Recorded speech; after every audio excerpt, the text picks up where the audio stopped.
Voy a dar paso a nuestra conferencia de esta tarde, repensar la enseñanza de las matemáticas de la repetición a la creación, por el maestro Alonso Castillo Pérez. El maestro Alonso Castillo Pérez es ingeniero en comunicaciones y electrónica por la Universidad de Guadalajara. Obtuvo el grado de maestro en ingeniería eléctrica en la misma institución.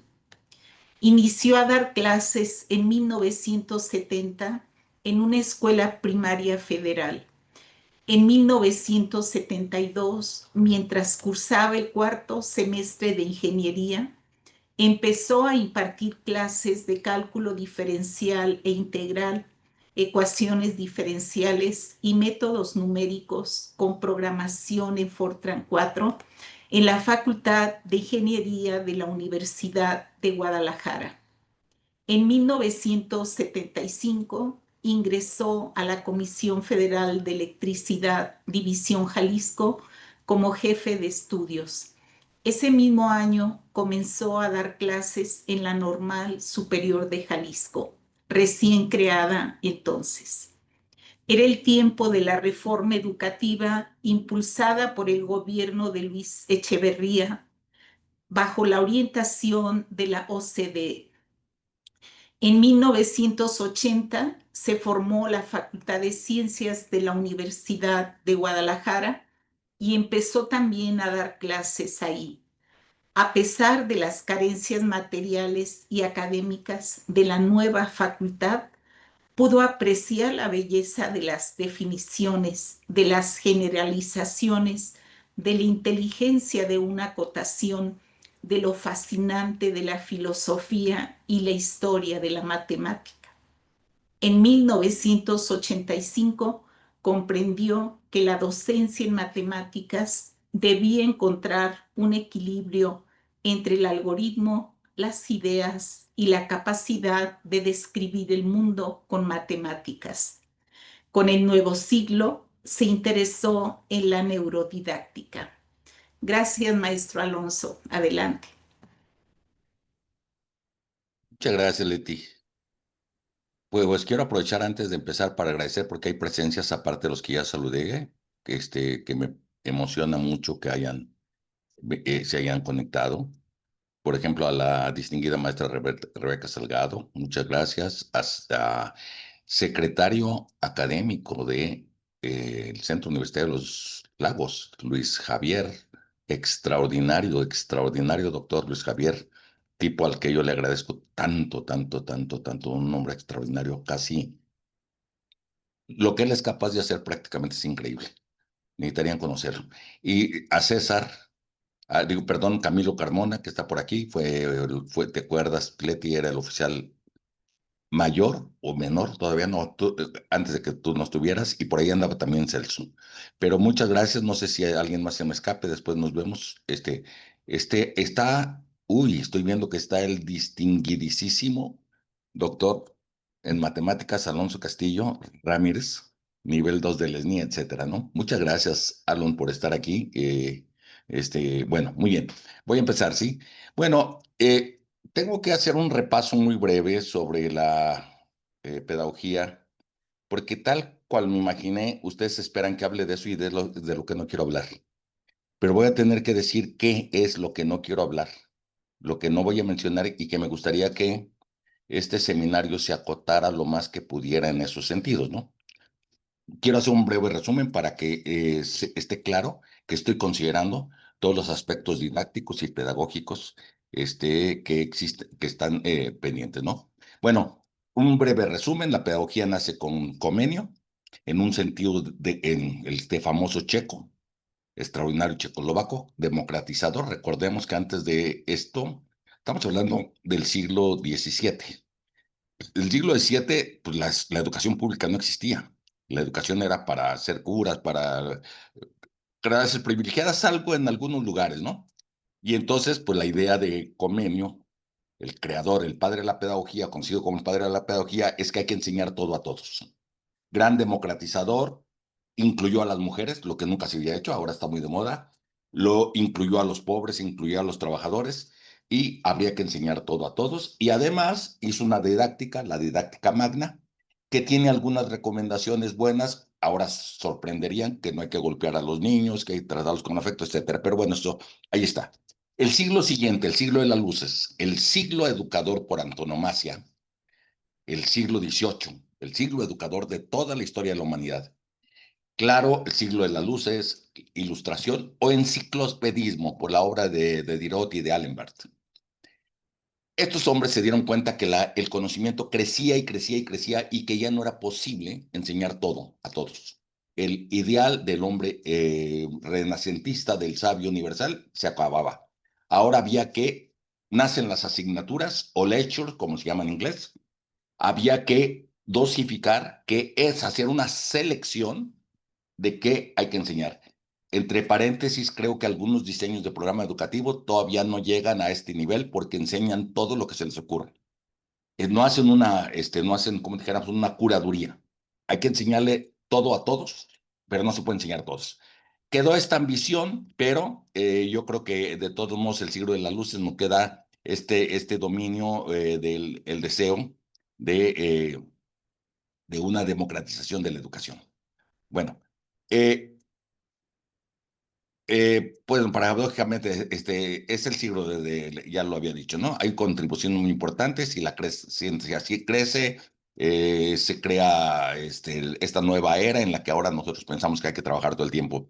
El siglo XIX nos hereda el conductismo fundamentalmente con sus variantes, que los psicólogos enfatizan demasiado, el cognoscitivismo, que es una forma que nace también del conductismo, pero en el sentido contrario es cuando los experimentos de Theodoric y de Skinner, la ley del efecto, etcétera, nos ponen a reflexionar sobre cómo aprende con experimentos, la psicología experimental con animales, y entonces la pedagogía cambia de cómo se enseña a cómo se aprende. Claro, todavía en el siglo XX, personas timoratas dicen enseñanza-aprendizaje, porque no pueden comprometerse con el aprendizaje, o por lo menos deberían de decir, hay que enseñar de manera que el alumno aprenda. Sin embargo, el siglo XX fue terrible para esto, ¿no? Porque en varias versiones del conductismo se fue desplazando al profesor de su importancia. El profesor solamente es mediador, es entre el conocimiento y la figura del profesor. Se fue volviendo un burócrata. El profesor ya no es el profesor, es un burócrata que es un mediador. Y entonces, lo que hay que hacer, llámenlo competencias, llámenlo, objetivos, es exactamente lo mismo. Lo que pasa es que es difícil percibir que el conductismo todo el mundo lo entiende por el premio para que se dé la conducta y castigo para que no se dé, pero se les olvida cosas fundamentales. Por ejemplo, que una idea del conductismo es la justaposición aditiva, es decir, el total se hace de pedacitos, de pequeñas conductas se hace el total. Eso se vio cuando las famosas competencias, un sistema que empezó por las grandes competencias globales, terminó en las competencias en cada clase. O sea, despedazando las competencias, vean la mentalidad conductista que tiene la persona que no sabe, la persona que aplica la educación por sentido común, que no tiene idea de cómo se hace el aprendizaje, que no tiene idea de cómo se aprende, que no conoce el cerebro. Lo único que se le ocurre es esa forma que ha impuesto la industria de conductista, de hacer arrear al otro a través de estímulos, a través de palmadas, a través de reforzamientos, en este caso a través de exámenes, y convertir todo el proceso educativo en exámenes. Y bueno, en el siglo XX se crearon muchos mitos. Por ejemplo, una cosa impresionante, muy impresionante, es el número de entradas que tiene Google hacia los estilos de aprendizaje. Un mito, porque hay millones de entradas cuando no hay ni un solo experimento que demuestre que eso existe y muchos que no existen. Creo que la Universidad de Guadalajara tiene 3 cuerpos académicos sobre estilos de aprendizaje. Bueno, hay muchos neuromitos, que el cerebro funciona nomás un pedazo, que etcétera.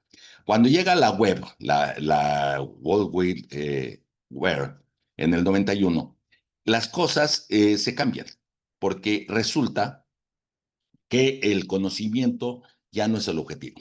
El objetivo ahora es defenderse del conocimiento, porque el conocimiento cae a toneladas, es espurio, fragmentado, sesgado, y ahora el asunto no es el conocimiento, sino cómo resolver que eso es verdad, que eso es válido, cómo aplicarlo, cómo expresarlo. Cualquier adjetivo, pero el conocimiento ya no lo era. Perdón, la información ya no era sino el conocimiento. Con la inteligencia artificial tampoco el conocimiento es un objetivo, porque resulta que las máquinas aprenden y aprenden extraordinariamente. Este ha sido todavía un problema porque las personas empiezan después esta es la década de los 20 del siglo XXI, la era de las inteligencias artificiales, pero las personas están en una transición en que aplican su conocimiento de Google para presentarle a ChatGPT, dime esto, o sea, es como si la inteligencia artificial pudiera contestar preguntas. Por ejemplo, si alguien le pregunta a ChatGPT, háblame sobre estilos de aprendizaje, pues hay millones de artículos en la red, pero nadie le quiere preguntar, nadie que quiere saber estilos de aprendizaje le pregunta, dime cuántos experimentos hay en contra de los estilos de aprendizaje. ¿Por qué? Porque la mentalidad es la que no se ha creado, ¿no? Formular preguntas significativas, evaluación crítica, colaboración, una serie de cosas. Y hay ahora las famosas pedagogías alternativas que estamos ignorando, ¿no?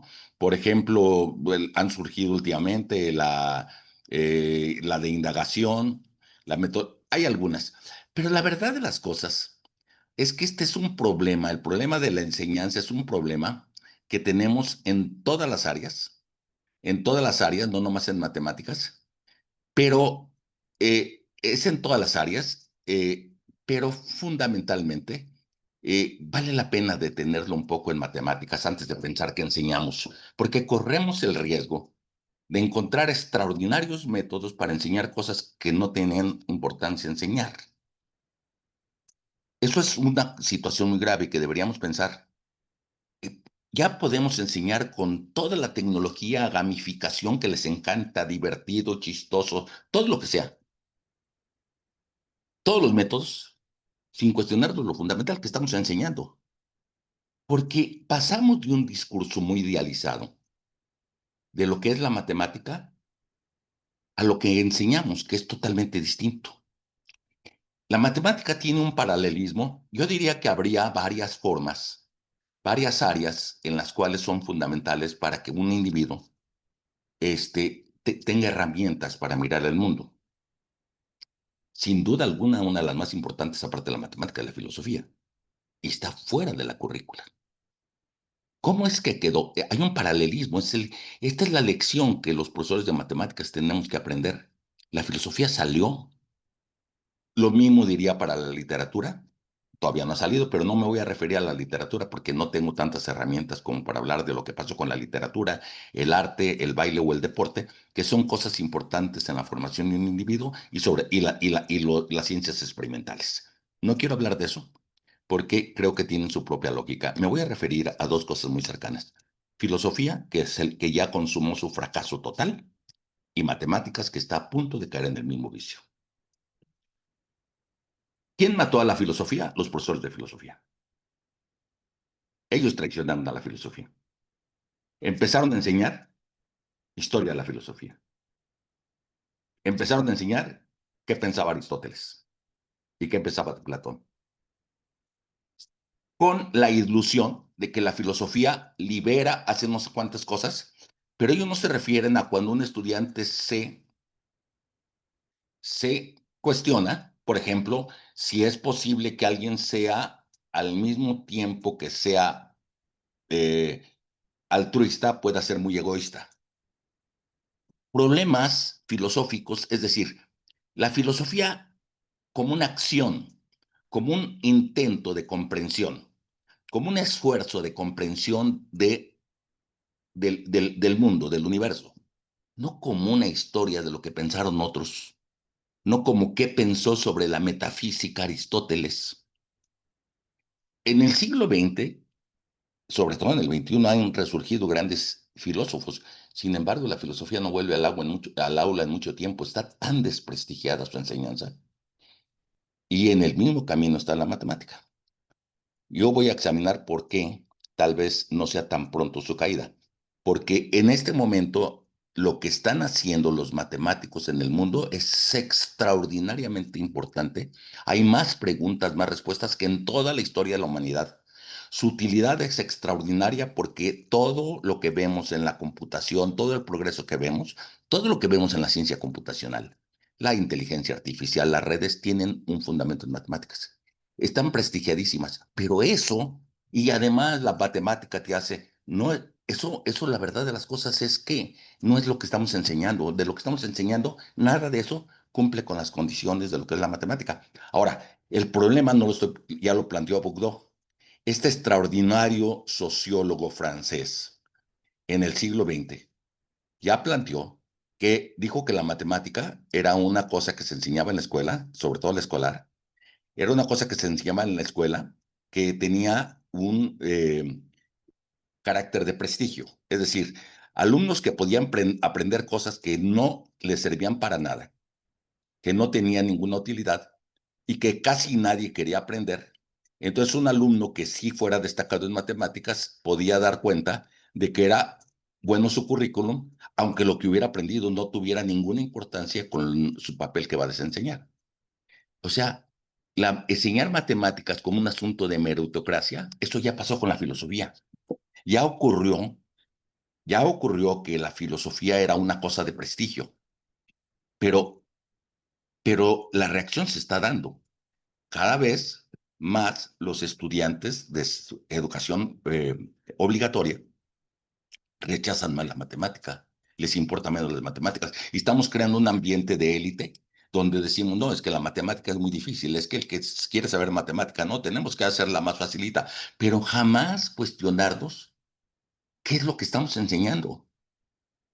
¿Realmente tiene sentido? ¿Realmente lo que se enseña en matemáticas hace personas más creativas, más ilustres, más razonadoras? ¿Les ayuda a mirar el mundo? Yo creo que habría que echarle un ojo para ver qué hacen los matemáticos, como para ver qué tan lejos estamos en lo que estamos haciendo en la escuela que allá. Nosotros en la escuela estamos haciendo, desde luego, una matemática repetitiva. Yo creo que la educación secundaria y preparatoria no creo que deje de enseñar ecuaciones cuadráticas. Y si saben que el 99% de las personas pueden vivir feliz, tener hijos y tener familia y hasta comprarse un buen coche sin haber resuelto una cuadrática en toda su vida, morirse sin haber resuelto una cuadrática, a nadie le importa eso. ¿A nadie le importa? Claro que le importa. Las nuevas generaciones se están dando cuenta de que no, de que por más que quiera el profesor, eso no tiene, eso no le sirve para nada ni le llama. Ahora, el peor problema es que venimos de una época en donde el mercado, voy a poner un paralelo con la filosofía. La filosofía dice, no, es que la filosofía hace personas que, críticas que no le convienen al sistema, como si hubiera una conspiración. Eso no es verdad. Es verdad que hubo ciertas filosofías en sistemas, como dijéramos, totalitarios, eh, fascistas, que prohibieron algunas cosas, tanto de ciencia como de filosofía. Pero no ha sido el principal problema. El principal problema no ha sido ni la prohibición ni es tanto. El principal problema ha sido el alejamiento, como si estas cosas no fueran para que pudieran comprender el mundo. El concepto de utilidad ha sido un fracaso. La matemática es útil. ¿Es útil para qué?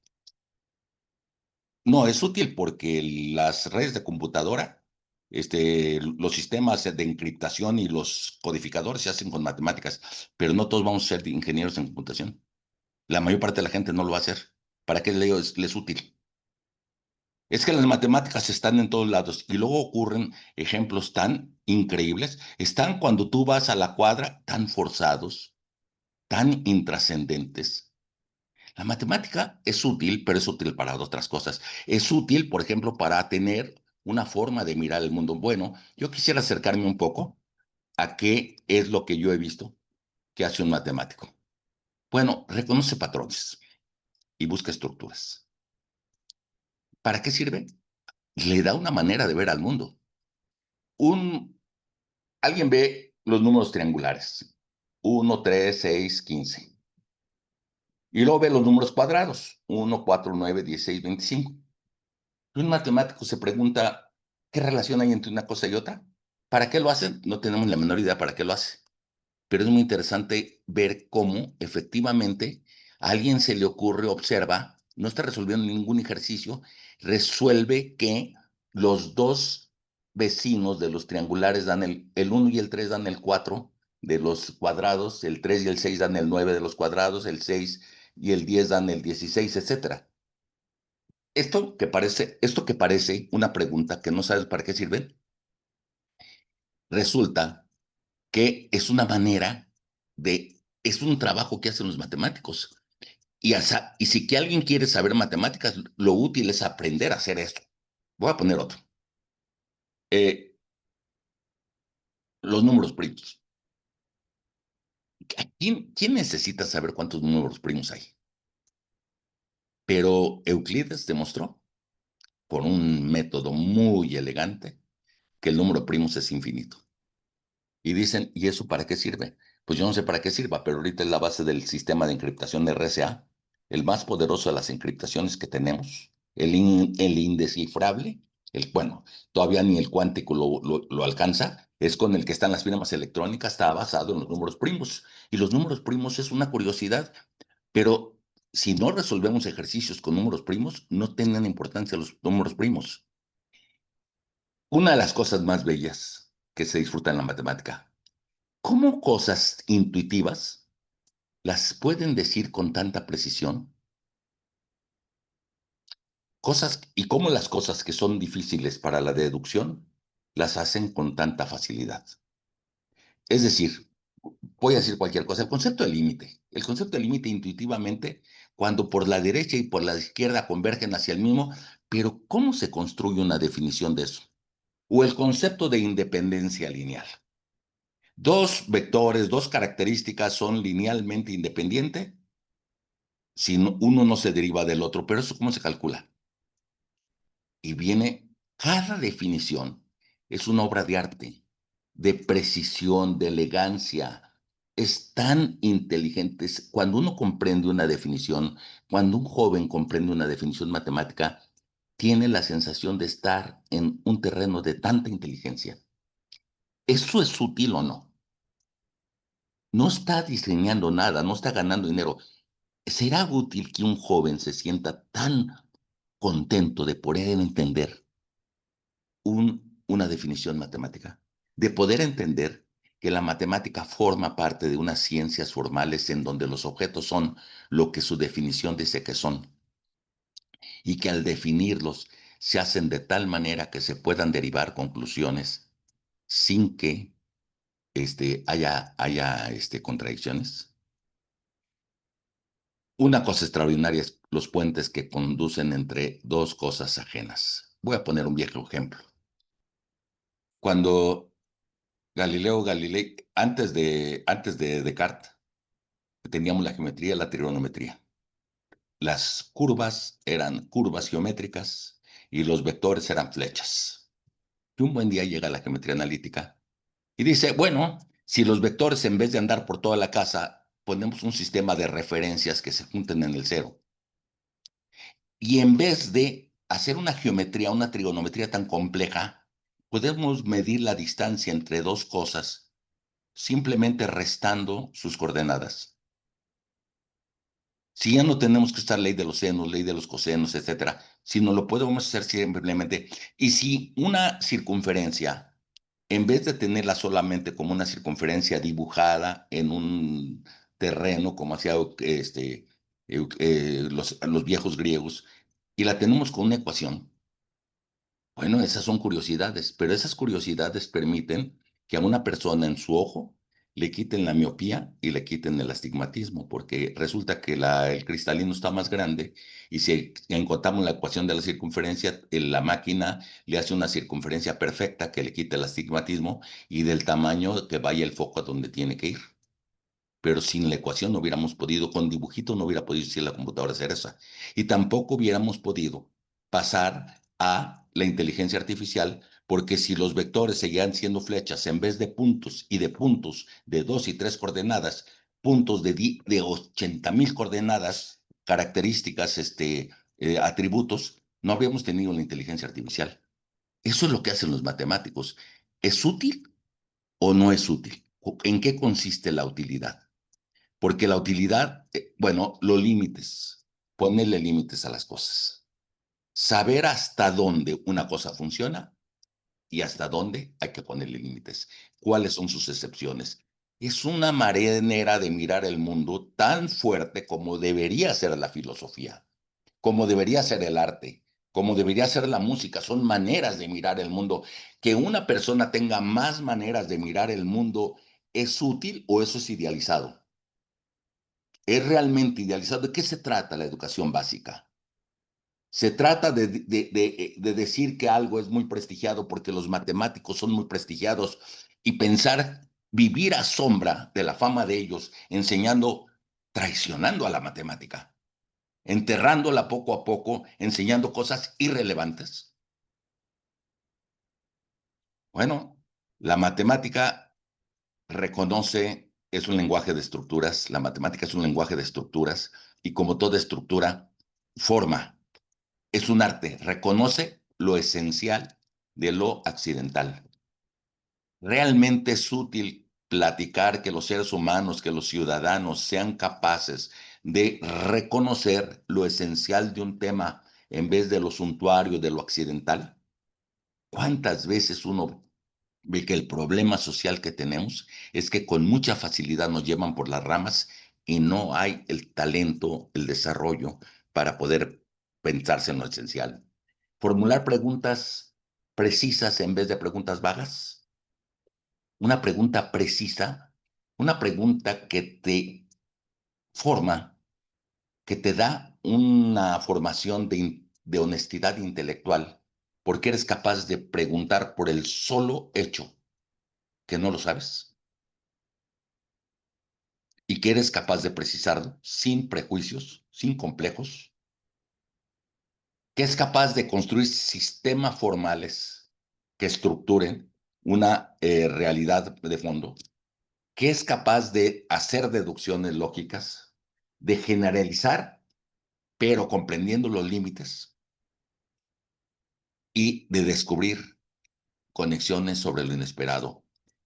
Creo, cuando pienso en este último punto y oigo a que la gente quiere ser inclusiva, pienso que si estudiaran matemáticas nunca habrían sido excluyentes, que tenemos que ser incluyentes porque somos muy excluyentes. Porque si una persona supiera, tuviera por hábito mental saber que hay conexiones inesperadas en terrenos aparentemente distintos, como tanto ha ocurrido, como pasa todos los días con la matemática, si se convirtiera en una función, sabría que la manera de embelezarse con las diferencias solamente sirve para encontrar las similitudes. Bueno, me parece que eso es algo útil y que el concepto de utilidad está entre lo que tenemos que revisar. Hay pilares algunos pilares en el pensamiento matemático. Explorar antes de explicar, preguntar sobre respuestas. Quien no es capaz de preguntar sobre una respuesta, los errores como una ventana, las conexiones sobre el aislamiento. Es decir, tenemos que, por no hacerlo, hay una serie de costos. Seguir enseñando lo que estamos enseñando tiene costos. Hay estudiantes que aman la matemática.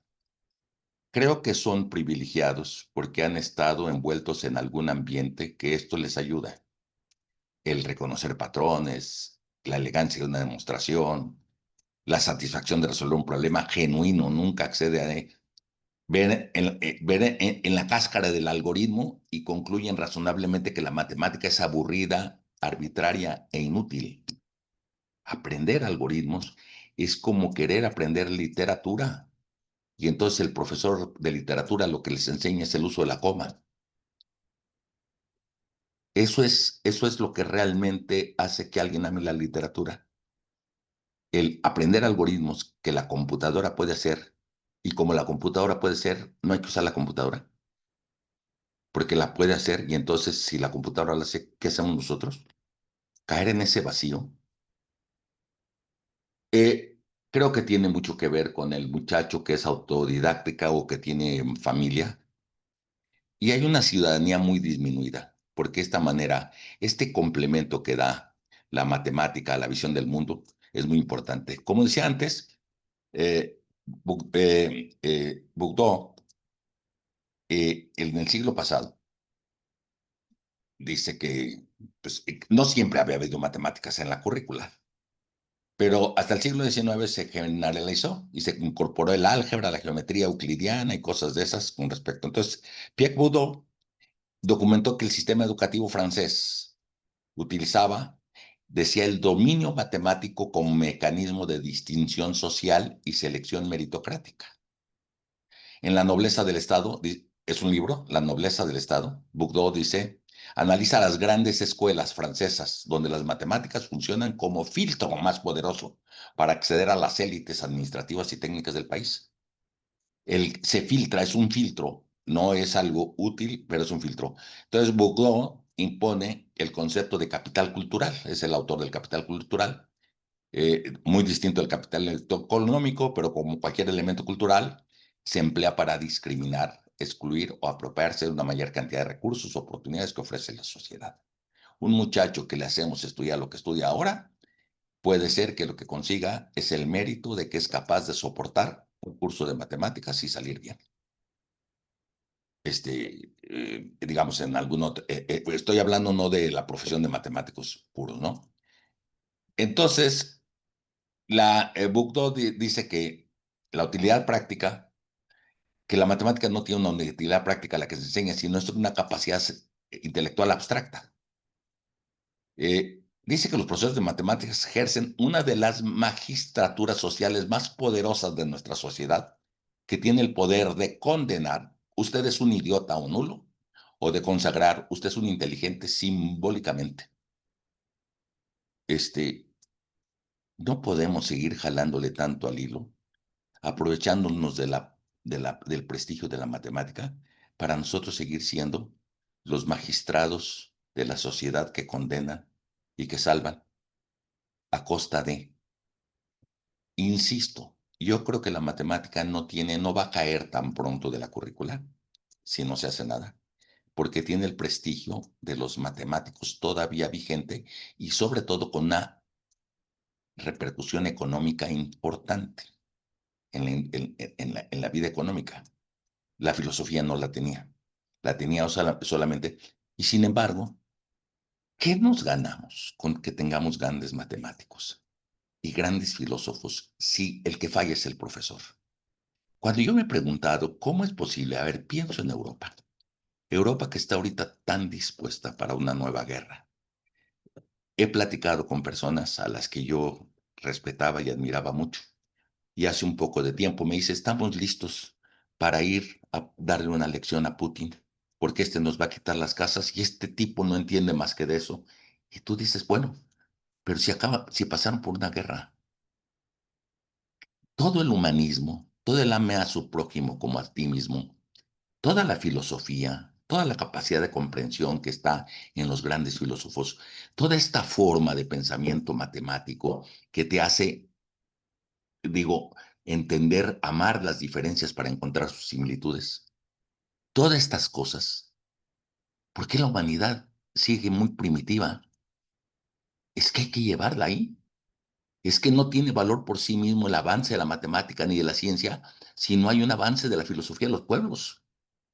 Y tenemos que reconocer que cualquiera de los problemas de enseñanza ha fracasado a la luz del humanismo, a la luz de la paz social, a la luz de los grandes valores, ha fracasado. Pero, ¿qué es lo que está fracasando? ¿Son solo los métodos de enseñanza? ¿Podemos dedicarnos y seguir distraídos publicando artículos de cuál es la mejor tecnología educativa y cuál es la mejor, etcétera, cuando en realidad no nos atrevemos a cuestionar qué estamos enseñando?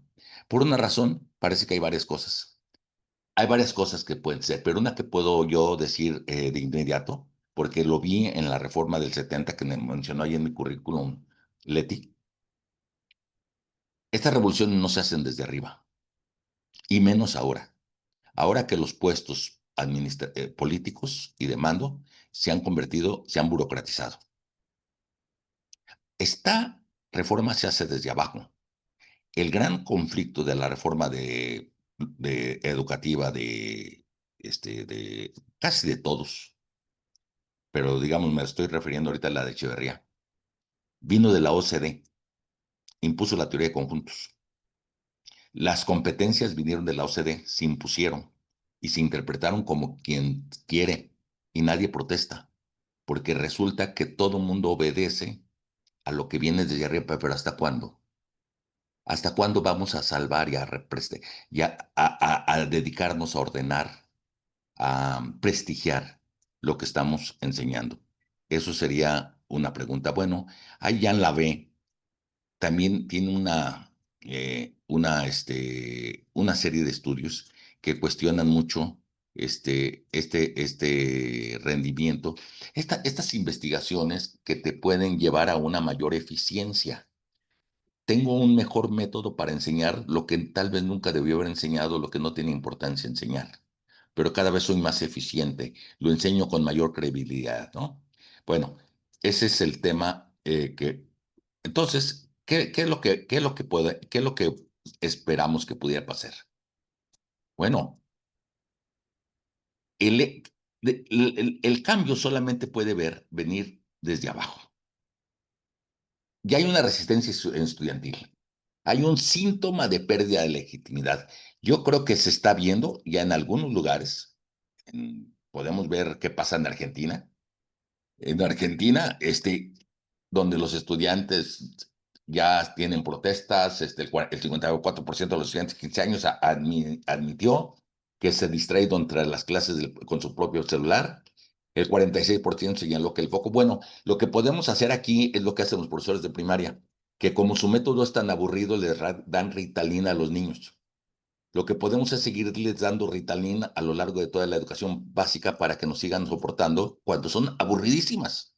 Resolver algoritmos cuando no tiene el gusto que puede tener filosofar, saber matemáticas, cantar, bailar, hacer deporte y no ir a ver unos que bailan, ir a ver unos que hacen deporte, el deporte hecho negocio, o podemos meter en un espacio una bola de matemáticos a ver si alguien cobra boletos por ir a ver qué están haciendo como en el fútbol. Creo que no, mientras no haya competencia y no hay guerra, no creo que vaya a funcionar. Entonces, el hecho de que la gente lo haga es muy distinto. Bueno, la resistencia estudiantil con la pérdida ya es un hecho que se está dando. La paradoja del éxito escolar sin aprendizaje, este, están llegando a tener títulos profesionales, sobre todo ahora que se ha puesto de moda que todo se hace con exámenes y exámenes, ¿cómo se llaman? Exámenes que son estandarizados y te mides contra el otro. Cualquier cosa menos disfrutar, menos el placer intelectual. Cualquier cosa menos una manera de mirar el mundo. Competir, sacar buenas calificaciones, que logra profesionistas con unos títulos y una ignorancia total. Bueno, hay una crisis de legitimidad en matemáticas. Lo primero que quiero decir es, este seminario que ahora se forma, podría intentar documentar si es verdad que existe una crisis de legitimidad en el aprendizaje de las matemáticas o no. Si podemos seguir pensando que si los alumnos no saben matemáticas y no quieren estudiar matemáticas es porque ellos son muy tontos o muy flojos o son de otra época o están mal diseñados, porque nosotros lo que estamos enseñando es muy bueno y no somos capaces de, con toda la honestidad y sencillez del mundo, plantearnos qué es lo que estamos haciendo, sobre todo lo que estoy diciendo yo ahorita, porque no comparamos lo que enseñamos en la escuela y lo que hace un matemático, porque lo que hace un matemático no resuelve algoritmos, ni resuelve ejercicios, ni resuelve cuadráticas, ni resuelve eso más que raramente. lo que hace es otras cosas útiles para comprender el mundo, no para resolver ejercicios de libro, no necesariamente para ser ingeniero ni para hacer riqueza. Bueno, primero, ¿existe realmente una crisis de legitimidad?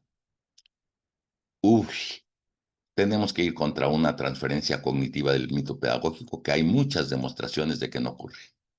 Una persona que sabe matemáticas entonces resulta que es brillante, se ha demostrado que no, que fuera del contexto de lo que hace la matemática, la persona que hace matemáticas no necesariamente es mejor músico, ni mejor, no es cierto, actúa dentro de su espacio, sobre todo con las cosas que están diciendo. Entonces, esta idealización de que se transfiere lo que se logra en matemáticas, se transfiere a que uno es mejor en todo, es la parte que decía Bourdieu. Bueno, la cultura educativa compara los algoritmos contra el pensamiento estructural.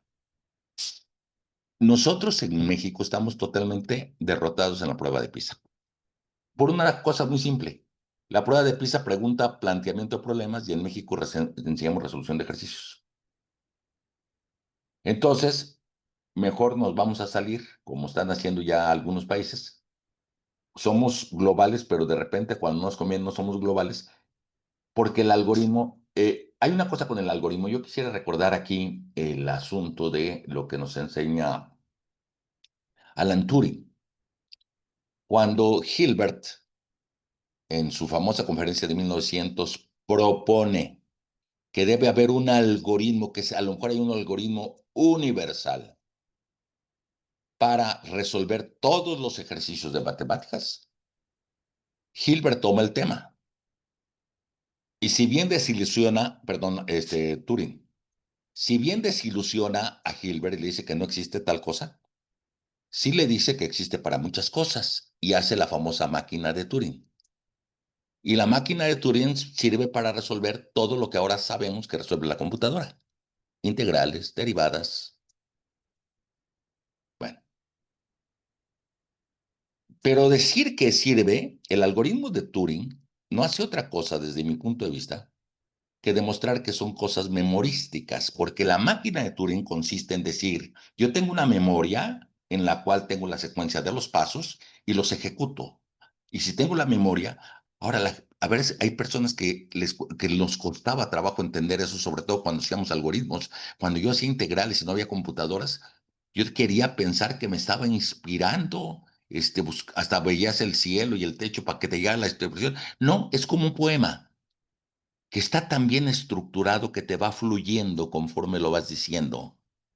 El ejercicio de la ecuación diferencial del integral va fluyendo porque está muy bien estructurada y se integra en tus emociones, en tus sentimientos, pero no deja de ser una máquina de Turing. El fenómeno lo tenemos, yo lo puedo comprobar en CUSEI y se los paso al que lo quiera saber hacer. En CUSEI existen muchos estudiantes que saben derivar, pero no saben lo que es la derivada. Saben integrar, pero no saben lo que es la integral. No tienen idea de la belleza de lo instantáneo contra lo acumulado. Esa forma tan simple del antiguo cálculo, de la relación que hay en el teorema fundamental del cálculo integral entre lo que es un instante y lo que se va acumulando. No, pero saben derivar. Para eso hay que ocultarles la computadora, porque la computadora también sabe derivar. Pero en ese momento, los dos están haciendo el mismo trabajo. La computadora deriva sin entender lo que hace y el estudiante deriva sin entender lo que hace. Son muy comparables. Bueno, la computación es una paradoja, porque hay el peligro de que vayamos a pasar de, en vez de enseñar matemáticas, enseñar algoritmos, a en vez de enseñar matemáticas, enseñar software de computadora. Y entonces ya resolvemos los ejercicios. Eso suele pasar porque en el fondo la mentalidad no cambia. Cree que cambia cuando sigue donde mismo, sigue resolviendo ejercicios y cree que por meter la computadora ya tiene mecanismos muy modernos. Bueno, es absurdo que no la tenga. Es absurdo que no la use. que use el tiempo en hacer las cosas a mano cuando puede dedicar el tiempo a cosas más importantes y utilizar eso como recurso. Pero claro que se corre. Una de las objeciones es el hecho de que se puedan usar. Bueno, otra objeción que tienen los profesores muy frecuentemente es cómo creen que yo le voy a enseñar matemáticas a un estudiante si ni siquiera sabe sumar. Ese tipo de cosas son tan tercas. Es decir, ni siquiera saben lo que tal vez nunca debieron aprendido o lo que debieron haber hecho con la computadora, lo que no tiene importancia, lo que es intrascendente, lo que no es ser matemáticos. Si ni siquiera saben hacer eso, ¿por qué no les enseñamos a hacer eso que no los va a cambiar en la vida? Y luego ya que sepan hacer eso, a lo mejor les enseñamos a hacer otra cosa. Ese razonamiento cuesta muchísimo trabajo, pelear contra él, lidiar contra él. Eh, La era de la inteligencia artificial. Esta es una parte que, como es moderna, está en los últimos 5 años. Es interesante, interesantísimo. Cómo la puedes usar, pero cómo es eh, tan prejuiciada. Hagan de cuenta que es un Google para los estudiantes y entonces le preguntan y lo que le contesta la computadora creen que es cierto. Entonces, no le pre- o sea, no conversan con la computadora, no le dicen lo que le tienen que decir. Bueno, yo quisiera terminar por si va a haber algo más, sino para que ya no los aburra yo tanto con esto, diciendo lo siguiente. Tiene que haber una revolución en los contenidos. La matemática no se va a excluir del currículo pronto, pero los jóvenes maestros tal vez si no cambiamos la vean ir perdiendo terreno en la currícula de la educación básica porque tienen que ver lo que pasó con la filosofía. No van a creer ustedes, pero en el siglo XVI la filosofía era tan prestigiada como la matemática ahorita. Y también el arte, nada más que del arte no me quiero meter ahorita, porque en el Renacimiento el arte era una manera de mirar el mundo extraordinariamente prestigiada. La ciencia experimental y la matemática están muy prestigiadas, tanto como lo estuvieron aquellas. Cuando se crea la escuela en el siglo, sobre todo en el siglo ya XIX, desde el XVIII, empezamos a la populación, pero en el XIX se crea la educación pública, la escuela primaria, es apenas, tiene poco más de 200 años, más universalizada. Los profesores empiezan a buscar en una didáctica la forma de cómo contender con grandes grupos, con grandes cosas, irse por las partes más simples, ¿no? Que no han logrado lo que se necesitaba, insisto, por favor, por favor, simplemente digamos el fracaso de la civilización. Una cosa es que un individuo sea tan brillante que pueda inventar la física cuántica, entenderla y aplicarla, uno, y otra cosa es el humanismo, porque lo hacemos todo, no ocurre. Por eso en el humanismo tenemos que medirnos, no en los premios Nobel, en el humanismo, porque eso es que lo hemos logrado con todos. Y uno de los vehículos más importantes, no somos los únicos, somos los maestros. Bueno, no va a venir de arriba, porque arriba el gobierno se ha convertido, recuerden que el gobierno todavía está en crisis, todavía hay personas que dicen que no debe existir como Milei, como Trump, que dicen que el Estado debe no existir, ni siquiera como regulador, entonces el Estado mismo, y en gobiernos, todavía nosotros vivimos muchos gobiernos, en la misma universidad, en las instituciones, donde los directivos son burócratas, no son líderes académicos, son funcionarios. Burócratas del buen sentido de la palabra, no lo quiero decir en sentido peyorativo necesariamente. La revolución viene de abajo. ¿Pero cómo? Si nos sentimos tan atados por lo que nos exigen.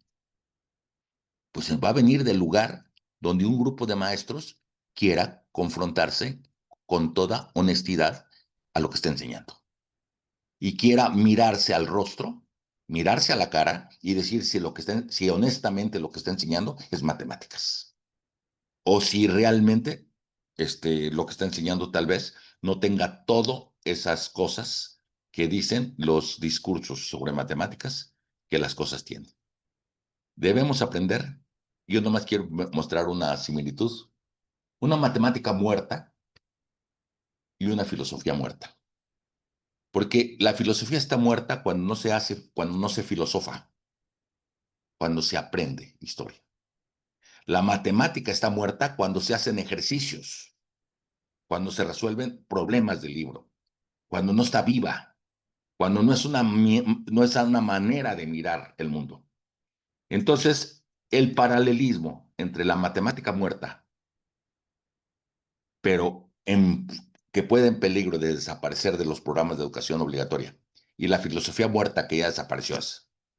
Matemática muerta, memorizar fórmulas de Euler, de Pitágoras y de Newton. Filosofía muerta, memoricen el pensamiento de Platón, de Kant y de Hegel. Matemática muerta, apliquen el teorema de filosofía muerta. Según Descartes, matemática muerta, ejercicio repetitivo sin comprensión. Filosofía muerta, exámenes de ¿qué dijo Aristóteles acerca de la esencia? Matemática muerta, el estudiante no hace matemáticas, recita algoritmos. Filosofía muerta, el estudiante no filosofa, recita doctrinas. Matemática muerta, desconectado de problemas genuinos. Filosofía muerta, desconectado de la perplejidad genuina. Este es el mismo Emmanuel Kant lo había dicho. No se puede aprender filosofía, solo se puede aprender a filosofar. Yo me acuerdo que Julián Marías en la adolescencia me convenció. La filosofía es historia de la filosofía. Sí, él era un filósofo, era un historiador de la filosofía. Pero yo quiero saber cuántos problemas de comprensión existen en un adolescente de 12, de 13, de 15 años. ¿Cuántos problemas teníamos nosotros de comprensión para que llegue el profesor de filosofía a contarnos sobre lo que decía Kant sobre la esencia del alma? Y también quiero entender cuánta dificultad está para pasar del ejemplo particular a la generalización, mientras que en mi escuela resuelvo divisiones de números enteros, una y otra y otra y otra y otra vez, hasta que es como, ¿cómo llaman? Un mantra, como rezar el Padre Nuestro, algo parecido, ¿no? Como es como rezar el Padre Nuestro que te quedas mejor dormido. ¿Puede empezar en este grupo? ¿Qué necesitamos para que este grupo que empieza un seminario? Honestidad, valentía, rebeldía, disposición para confrontar y cuestionar lo que estamos haciendo. Un ánimo de prestigiar lo que hacemos. Un ánimo de dejar de vivir del prestigio que hacen otros, del prestigio que tienen los matemáticos. Prestigiemos lo que hacemos nosotros. Realmente. ¿Dónde va a empezar? En México el camino es muy largo, tiene que pensar en algún lado. Y la verdad de las cosas es que este seminario que han tenido el, la iniciativa de hacer tanto Leti como Santoyo, me parece una cosa muy esperanzadora, me parece una cosa muy esperanzadora, porque en estos lugares, en estos rincones, en los rincones del país, se han gestado las más importantes revoluciones en nuestro México. Pues les agradezco mucho, no sé, Leti, y si con esto terminamos o hay algo más. Muchas gracias, Leti. Muchas gracias, maestro Alonso. Abrimos un espacio para preguntas, comentarios